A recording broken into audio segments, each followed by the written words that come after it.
Hello.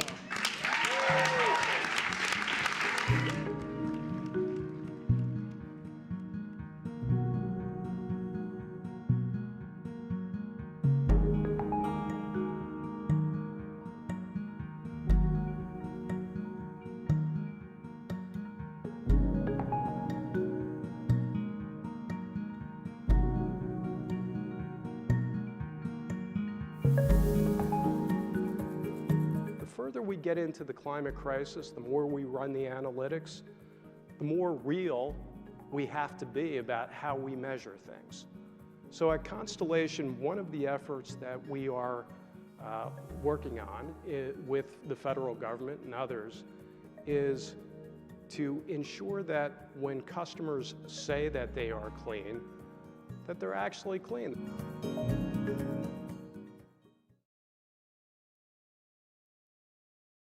Hello and welcome to Washington Post Live. I'm David J. Lynch, Global Economics Correspondent here at the Post. Today I'm joined by Joe Dominguez, CEO of Constellation Energy in Baltimore, to talk about the energy business, prospects for addressing climate change, and the challenges involved in producing carbon-free energy. Joe, welcome to the program. Hi, Dave. Thanks for having me on. So let's start with the news of the day.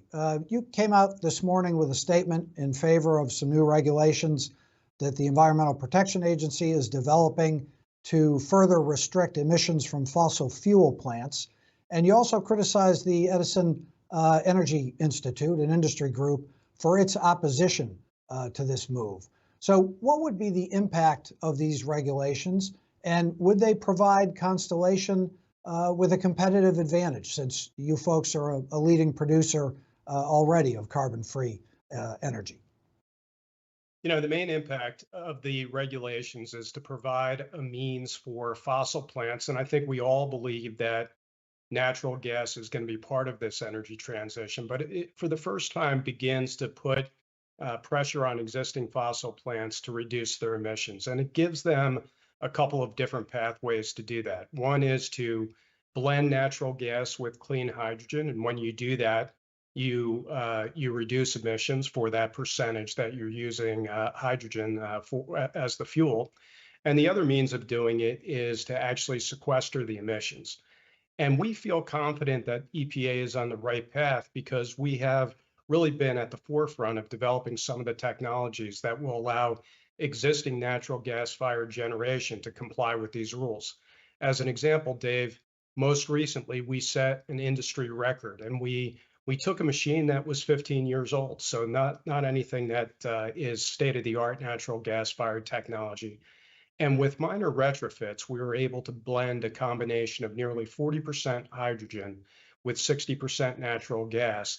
And that would easily meet the new EPA requirements that are set in 32. So right now, in 2023, we demonstrated that the technology that EPA relies upon for its new standards that will be in effect in the early part of the next decade. So we're confident we're going to be able to do that. Likewise, we've developed technology. A company called Net Power just became public.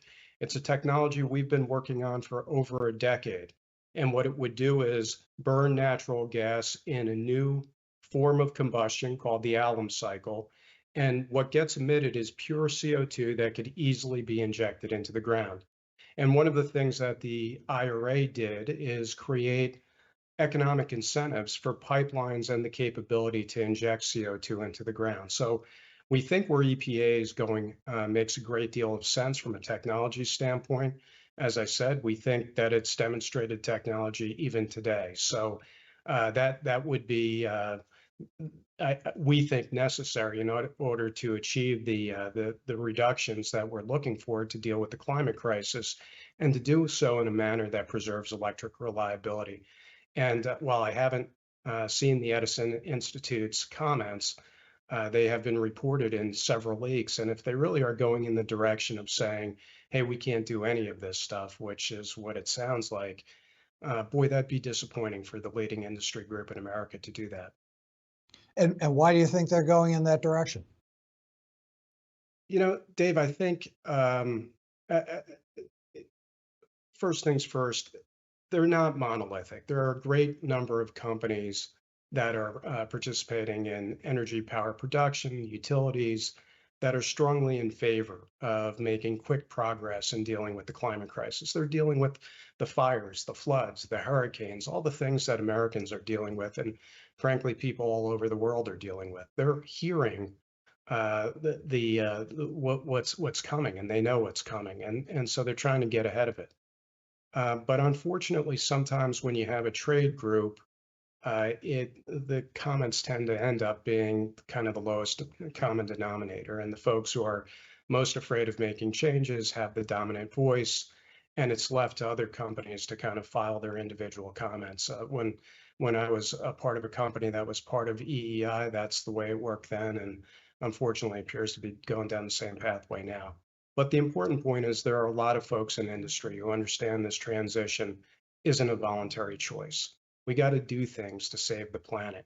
And if you're alive on the planet in 2023, and in particular just got through the month we just got through, and don't understand that this isn't a choice, that this is something we have to do for humanity, then I can't understand that.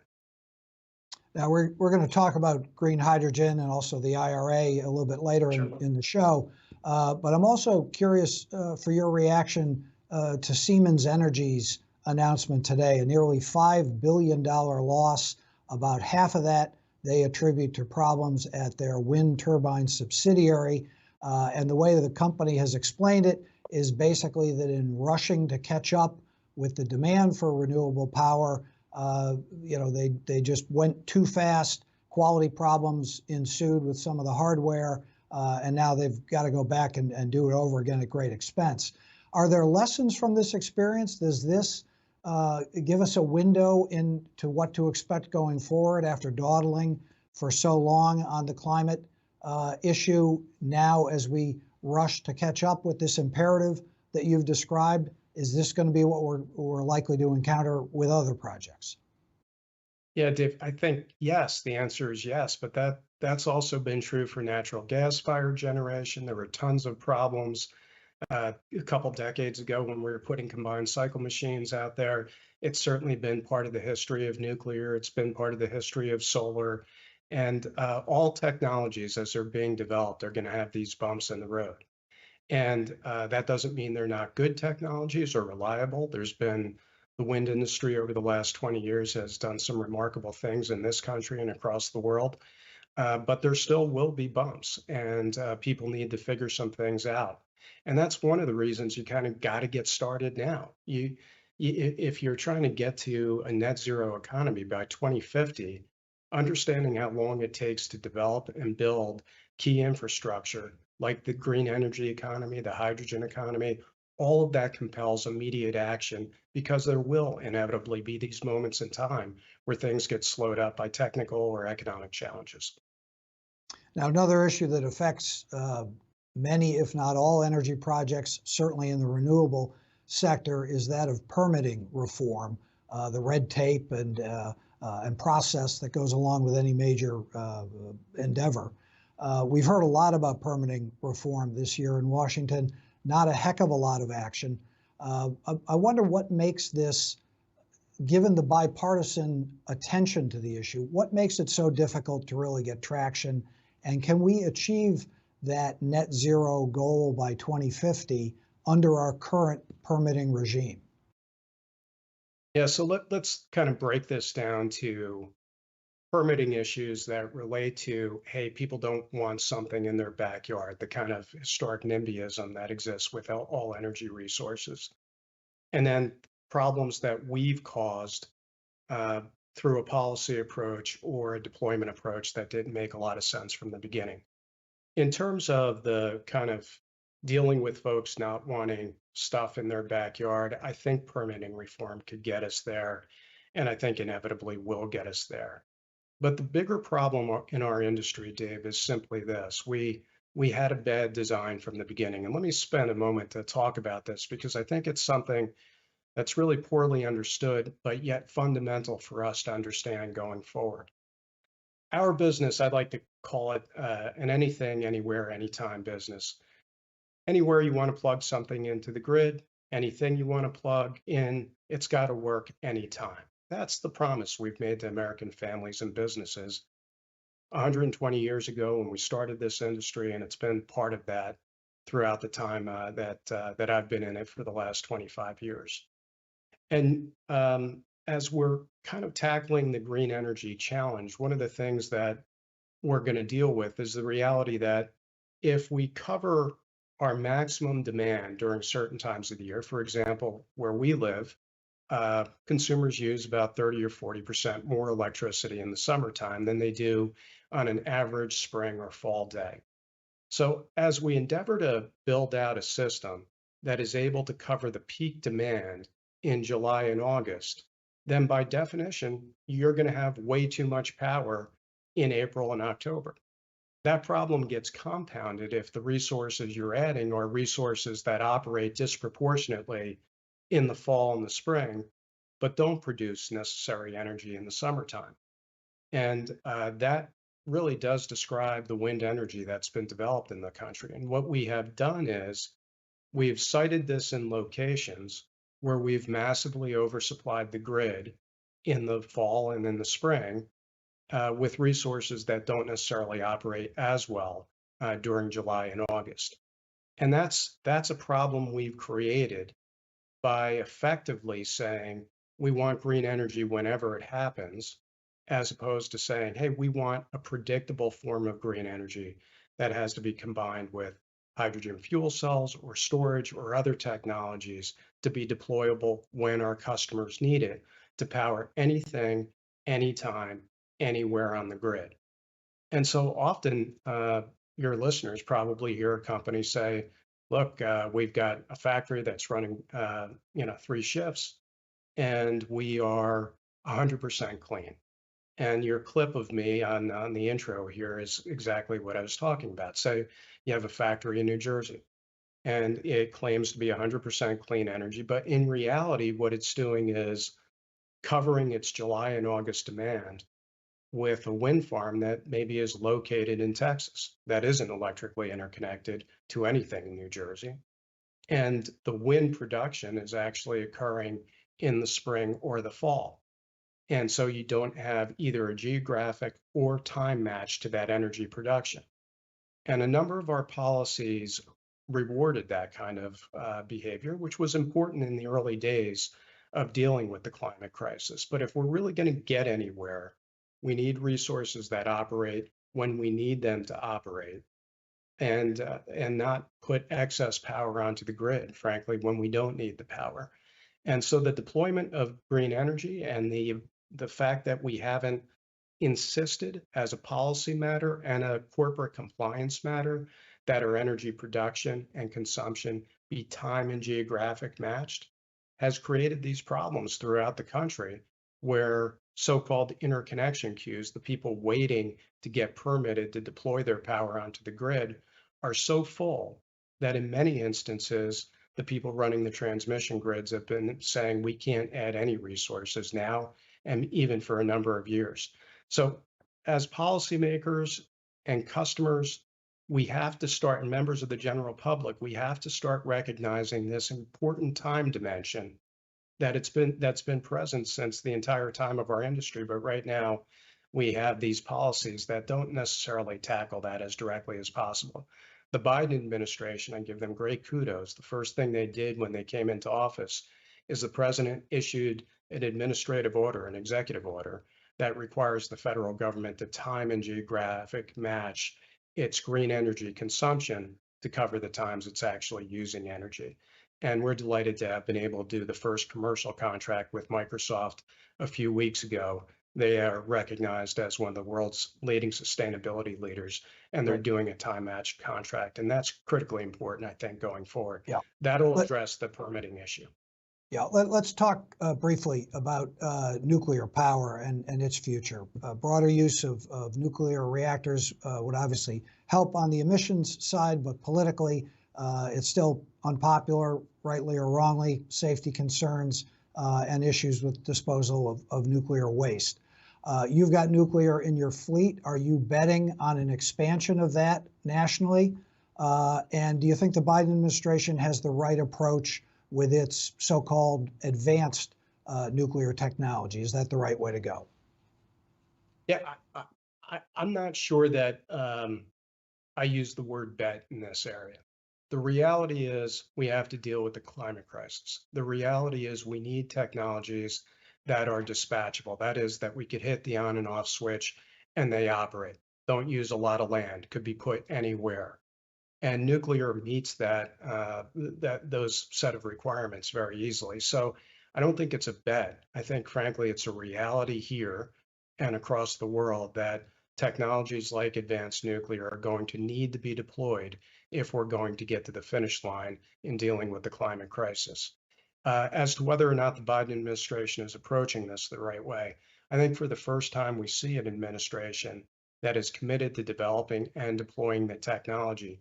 The key here, Dave, and you talked about this with the wind industry, the reason the wind industry has overcome the problems that Siemens has talked about is the persistent federal commitment to ensuring that the industry gets going from 1992 till now. So we've seen over 30 years of commitment. If we see the same level of commitment for advanced nuclear, you don't need to bet on it. You can put your head on the pillow tonight and be absolutely assured that we will develop the technology. Unlike other technologies that we're kind of gambling on, sequestration, other things that may or may not work at scale, we've been doing this with nuclear for over 50 years. We know how it works. We know how to deploy it. And as to the waste issue, unlike any other technology out there, whether it's component parts for windmills and solar farms, or the emissions that come out of fossil fuel generation and in our atmosphere, our lakes, in our children's lungs, we know exactly where every bit of the waste material for nuclear is today. It's stored on site. And if you amassed all of it across the entire industry, since Eisenhower made his famous Atoms for Peace speech back in the 50s to now, you could put it on site at a super Walmart. That's how much land it covers. So we're quite proud of that. I understand the politics have been challenged, but they've never been better than they are today. Over 60% of Democrats support it. Great. So let's go to an audience question from a viewer, Nancy in Virginia. She asks, what role do you see green hydrogen playing in the transition to a clean energy economy? And perhaps, Joe, you could start by just briefly explaining to folks what we mean when we say green hydrogen. Sure. Folks, normally hydrogen is made through derivatives of natural gas. So you take natural gas, you break it down into its component parts, and you could strip out hydrogen. We call that gray hydrogen. It's made with fossil fuels, and it releases CO2 when you make it. Green hydrogen is hydrogen made with electricity that doesn't produce any carbon. So nuclear, hydro, geothermal, wind, and solar all would fit into the category of electricity sources that do not produce any carbon emissions. When we use that electricity, we put it through a device called an electrolyzer, and that separates water into oxygen and clean hydrogen. As to Nancy's question, Nancy, I think you've touched on probably the most fundamental piece of our energy strategy that we've just got to get right. As I mentioned earlier, as we deploy green technologies to cover our peak demand in July and August and December and January and February, we're going to have abundant excess green energy in the shoulder months. Many days now in the spring and the fall, this isn't a future problem, many days now in the spring or the fall, we turn down nuclear plants, wind resources, and other resources because they're producing more than enough energy. But what if we could take that energy and we can make hydrogen with it? And we could save it and store it, much like we save natural gas today, and then burn it through a blend with natural gas in the beginning and eventually all hydrogen machines, so that we could effectively recreate the flexibility we have with fossil fuels today. But instead of natural gas or instead of coal, we're using hydrogen that is produced with excess power during certain times of the year. That's a future that we see coming.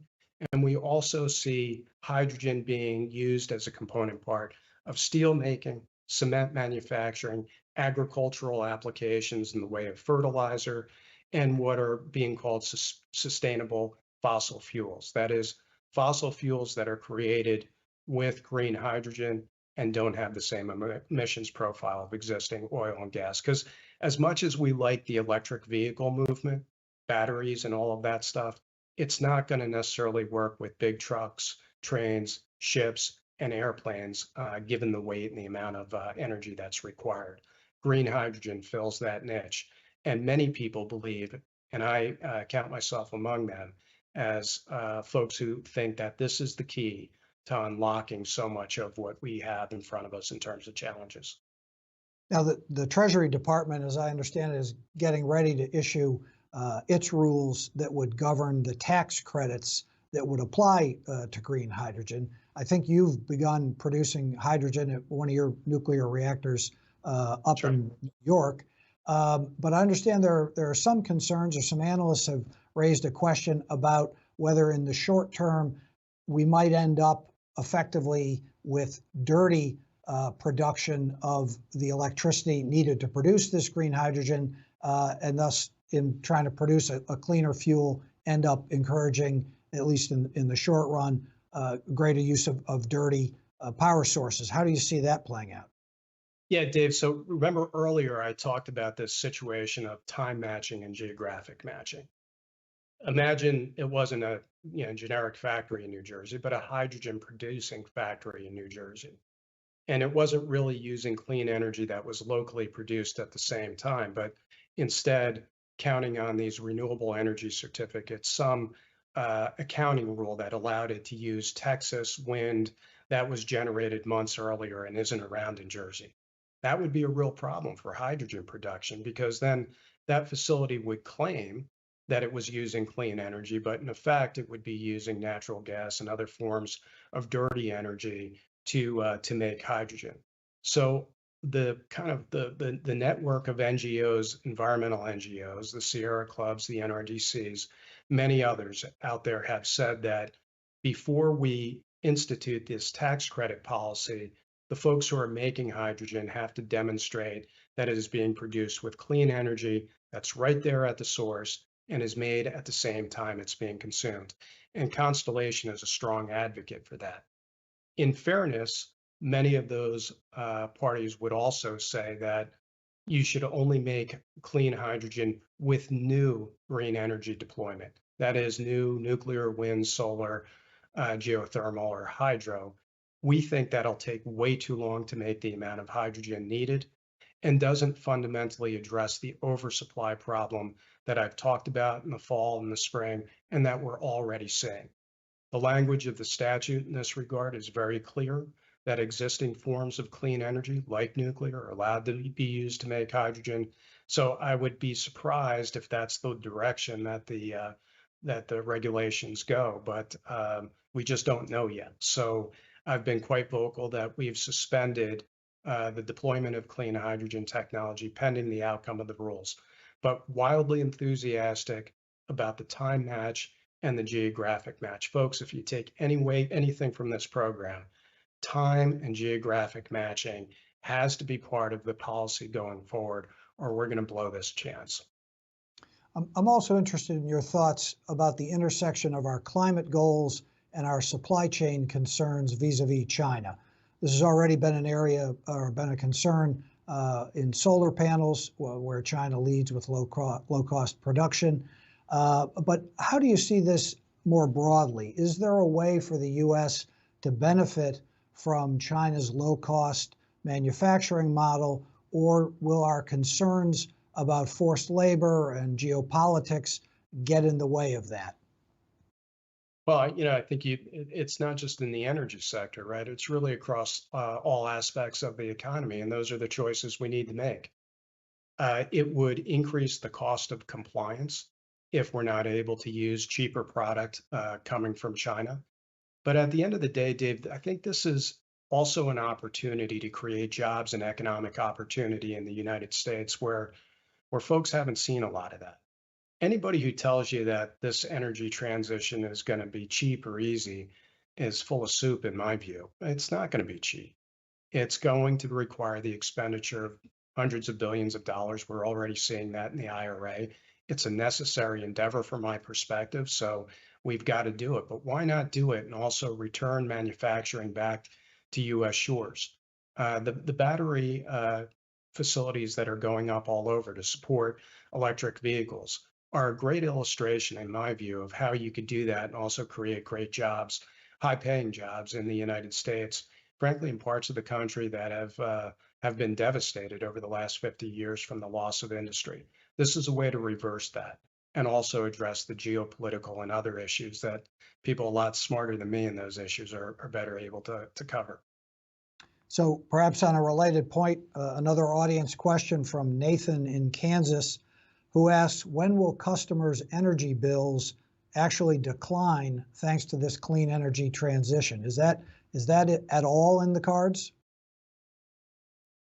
Nathan, I think you've already seen a bit of decline in different places. And the reason for that isn't necessarily that it's been free, but that a lot of the manufacturing costs have been covered in tax policy as opposed to your utility bills. So in a sense, every American taxpayer pays for it because the tax credits are supported by every American taxpayer. But we have seen, as you would expect, when you introduce supply into a market, that from a supply demand perspective, you could actually reduce prices. And so I'll give you an example of this. Back, I'd say 2004, 2005, when I was negotiating long-term power contracts in Illinois, it wasn't surprising to see prices that were in the mid $50 or $60. Today, those prices sit at $40. And that's the result of a lot of supply getting introduced. It's also the result of natural gas fracking and our ability to run the nuclear plants much better than ever before. So I would argue that in terms of the supply side of the business, we've already seen cost reductions and we would continue to see them. But you got to remember, Nathan, that at the same time we're making this change on the generation side, we're also having to harden the grids against all of these different storms. Again, I'll use Illinois as an example. A few years ago, I was running one of the largest grids out there, and we had 17 tornadoes hit around Chicago on the very same day. That would have been unheard of 20 or 30 years ago. The hurricanes are more ferocious, the wildfires, the mudslides, all of the things folks are dealing with out in California, and the inevitable sea rise and the intensity of the storms. All of those things we're going to have to harden the electric grid to deal with. So in the long term, will your electric bill be lower? Maybe eventually, but look, I think we have to be real here. We're dealing with a worldwide problem that threatens the lives of hundreds of millions of people and the lifestyles of billions of people, including many in this country. And that's not going to be easy or cost-free. So earlier you mentioned the IRA, the Inflation Reduction Act that President Biden got through Congress.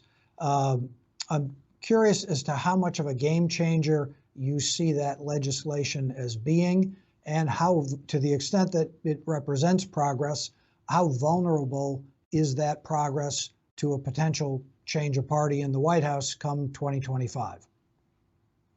Yeah, look, I know the rhetoric, Dave. There's kind of extreme fringes on both sides, and there's at least one fringe that would describe the whole climate movement as kind of this woke stuff that isn't real. But I think the vast majority of people understand the severity of the problem we're dealing with. And I'm very confident that Republican leaders in Congress aren't going to interrupt the progress that we've made. I think with each passing day and certainly each passing year, we recognize that this isn't something we could run and hide from. They may have different ideas on how to do it, maybe more of a use of natural gas than others on the left would tolerate. But I don't think this is going away. But the IRA was a transformative event. It was the first big investment in clean energy that wasn't specific to any one technology, but took an across-the-board approach. So you're in the same breath talking about things like clean hydrogen, wind, solar, advanced nuclear, offshore wind, other deployments of clean energy that frankly wouldn't have occurred without the leadership of the Biden administration and members of Congress on this. And I think, I think it's a great start. Doesn't end it, but I think people are going to be reluctant to tamper with that. Folks hear the fire alarms and the tornado warnings and the hurricane warnings. They watch the news. They get how important this is to get right. And we all have kids and grandkids that we're going to have to give this world to after we're done with, and we're going to want to leave it in a way that allows them to enjoy the life that we've been able to enjoy. Great. I've just got about 20 seconds left for a quick final question about a long-term possibility. Reports out of Lawrence Livermore National Lab about scientists there replicating a fusion reaction. If extrapolated into the future, it offers the possibility of limitless supplies of zero emissions power. Is this at all on the radar of somebody who's got to run an energy business day to day? Is somebody my age going to live to see fusion power come into being, or is that for my kids and grandkids? Just very brief. Well, Dave, you look pretty good, so I'm not betting against you on the lifespan question, but I think it's a 2050 and beyond commercial deployment technology. I started out as an engineer, dreaming to become a fusion engineer, and that didn't work out for me. But the Constellation prizes weren't too bad. But I think these developments that we've seen recently could really work. It's going to take time. That's great. Well, this has been a great conversation, Joe. Thanks very much for joining us today. Hey, so nice of you to have me. And thanks to all of you for watching. To get a sense of what we have coming up with future programs, please go over to WashingtonPostLive.com. I'm David J. Lynch. Thanks for watching.